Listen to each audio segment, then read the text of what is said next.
Hi friends, Radhika baby tips চ্যানেলে আপনাদেরকে স্বাগতম। আজকে আলোচনা করব গর্ভস্থ অবস্থায় সহবাস করা উচিত কিনা। গর্ভস্থ অবস্থায় সহবাস নিরাপদ হিসেবে বিবেচিত হতে পারে যদি আপনি একজন সুস্থ ও শারীরিক জটিলতাবিহীন গর্ভবতী নারী হয়ে থাকেন। তবে এই সময় সহবাস করা খারাপ বা বিপজ্জনক কিছুই নয়। তবে বিশেষ কিছু কারণ রয়েছে যার কারণে ডাক্তাররা আপনাকে সহবাস করতে নিষেধ করতে পারেন। তাই আজকে আলোচনা করব এমনই 7টি বিষয় নিয়ে যারা আপনাকে সম্পর্কে জানলে সহবাস করতে আপনাকে নিষিদ্ধ হতে পারে। তো ভিডিওটি মনোযোগ সহকারে দেখবেন, আশা করি আপনি উপকৃত হবেন। 1. যৌনবাহিত রোগ। যদি আপনার সঙ্গে যৌনবাহিত রোগ যেমন ক্যালমেডিয়া, সিফিলিক্স ইত্যাদি থাকে তাহলে আপনি সহবাস করতে পারবেন না। এসব রোগের জীবাণু শারীরিক মিলনের মাধ্যমে আপনার দেহ ছাড়িয়ে পড়তে পারে এবং গর্ভের বাচ্চাকেও আক্রান্ত করতে পারে। সেই বিষয়ে আপনাকে অবশ্যই সতর্ক হতে হবে। 2. রক্তপাত। গর্ভ অবস্থায় যে কোনো রক্তপাত হলে সাথে সাথে ডাক্তারের পরামর্শ বা ডাক্তার দেখাতে হবে। এ সময়ে গর্ভপাতের অবহিত কারণ হতে থাকতে পারে। সঠিক কারণটি জানার জন্য ডাক্তারি চেক আপ প্রয়োজনও হতে পারে। মূলত যৌনতে ইনফেকশন, গর্ভপাত থেকেও এন্ডোস্কিপন ও প্রেগনেন্সি অথবা প্লাসেন্টাজনিত যে কোনো একটি সমস্যার জন্য রক্তপাত হতে পারে। তাই এরকম কোনোটা আপনার সাথে হয়ে থাকলে সহবাস করা উচিত নয়। জেনে রাখুন আরও কয়টি বিষয় সম্পর্কে। 3. সার্ভিক্সগুলোর পূর্ণতা। জরায়ুর নিচে অংশকে সার্ভিক্সগুল বলে। এটি মূলত শক্তভাগে বন্ধন থাকে। প্রসবের সময় ঘনিয়ে আসলে এটি নরম হতে শুরু করে এবং আস্তে আস্তে জরায়ুর মুখকে খুলে দেয়।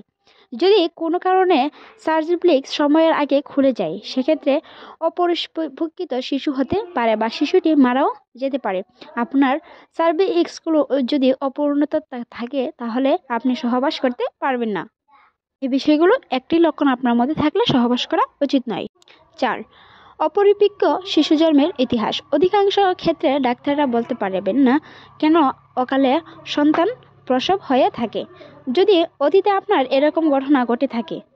তাছাড়াও বিশেষজ্ঞরা সহবাস থেকে বিরত থাকতে বলেন, কারণ এরকম ঘটনা যাদের সাথে ঘটেছে তারাই একমাত্র এর ঐতিহাসিক কারণ সম্পর্কে জানা আছে। এছাড়াও যমজ সন্তান জরায়ুতে অস্বাভাবিকভাবে অল্প বয়সে গর্ভধারণ, হৃদরোগ, ডায়াবেটিস ইত্যাদি কারণেও আপনার সহবাস নিষিদ্ধকরণ আসতে পারে। সেক্ষেত্রে ডাক্তারের পরামর্শ অবশ্যই নিয়ে কাজ করবেন। 5. প্লাসেন্টা প্রিমিডিয়া। প্লাসেন্টা বা বাংলায় গর্ভফুল প্রতিটি মাধ্যমে পুরো গর্ভকালীন সময়ে বাচ্চা সকল প্রকার পুষ্টি পেয়ে থাকে এই প্লাসেন্টা থেকে। শুরুর দিকে প্লাসেন্টা জরায়ুর নিচের দিকে অবস্থান করতে থাকে, কিন্তু সময়ের সাথে সাথে এটি উপরে চলে আসে। যদি কোনো কারণে এটি নিচেই অবস্থান করে সেক্ষেত্রে আপনার প্লাসেন্টা প্রবিভা হয়েছে বলে বলা হয়। বিশেষজ্ঞরা এই মতেই ধরা হয়। এতে করে সার্ভিক্সগুলোর অংশ থেকে ঢেকে এবং গর্ভবতীর রক্তপাত হয়। তাই এ ধরনের সমস্যার সহবাস একদমই নিষিদ্ধ করা হয়। 6. সার্ভিক্সের ডায়ালেশন। জরায়ুর সংক্রমণের সংকোচ প্রশাসনের শরীর সন্তান ও প্রসবের জন্য প্রস্তুত হয়। সন্তান প্রসবের জন্য সার্ভিক্সের মুখ খুলে যাওয়াকে ডায়ালেশন বলে। বিশেষজ্ঞরা এই বলেই অভিহিত করেন রোগীদেরকে। এই ডায়ালেশন কখনো সপ্তাহব্যাপী সময় নিয়ে আস্তে আস্তে হতে পারে, আবার সংক্ষিপ্ত সময় ব্যবধানও হতে পারে। ডায়ালেশনের সময় চলা সময়ে ঝুনিতে কোনো কিছু প্রসব করা উচিত নয়, তাই এ সময়ে আপনি সহবাস করতে পারবেন না। এই বিষয়গুলো মেনে চলা অবশ্যই উচিত। 7. পানি ভাঙা। একটি কোষ ঝিলিত থাকে যা এমিউনিটিক প্লাইউডের চারপাশে দেওয়ালের মতো কাজ করে থাকে। কোনো কারণে এই ঝিলিটি ফেটে যেতেও পারে।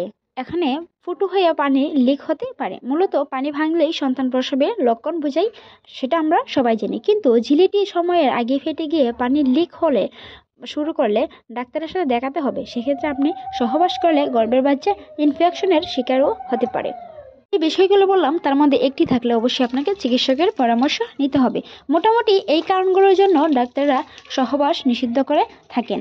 এছাড়াও আরও অনেকগুলো কারণ থাকে যেগুলো থেকে সহবাস করা যায় না। একটি সুস্থ সুন্দর সন্তানের জন্য আপনাকে অনেক সময় এই সময়ে এতটুকু ত্যাগ করতে হবে। বিশেষ করে পুরুষদেরকে দুপক্ষের ভালোবাসা ও শ্রদ্ধাই একসময় আপনার নাগরিকদের ভালো রাখতে পারে। আশা করি ভিডিওটি ভালো লেগেছে। সাবস্ক্রাইব করে পাশেই থাকবেন।